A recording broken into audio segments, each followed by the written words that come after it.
Okay, so I finished the detailed design for the sauna building. Let me quickly walk you through a virtual build-up.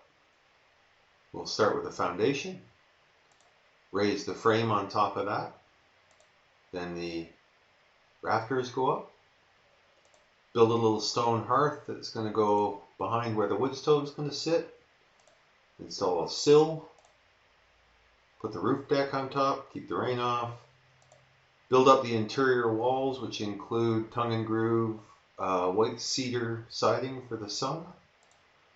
Board and batten siding goes on over that, and if I spin the model a little bit, you can get a sense of how you can see all the timber frame inside. Add windows and doors. Some framing for the roof deck and insulation would go on at that stage. Roof sheathing, and then we're thinking right now about maybe doing a metal roof. That's the sauna.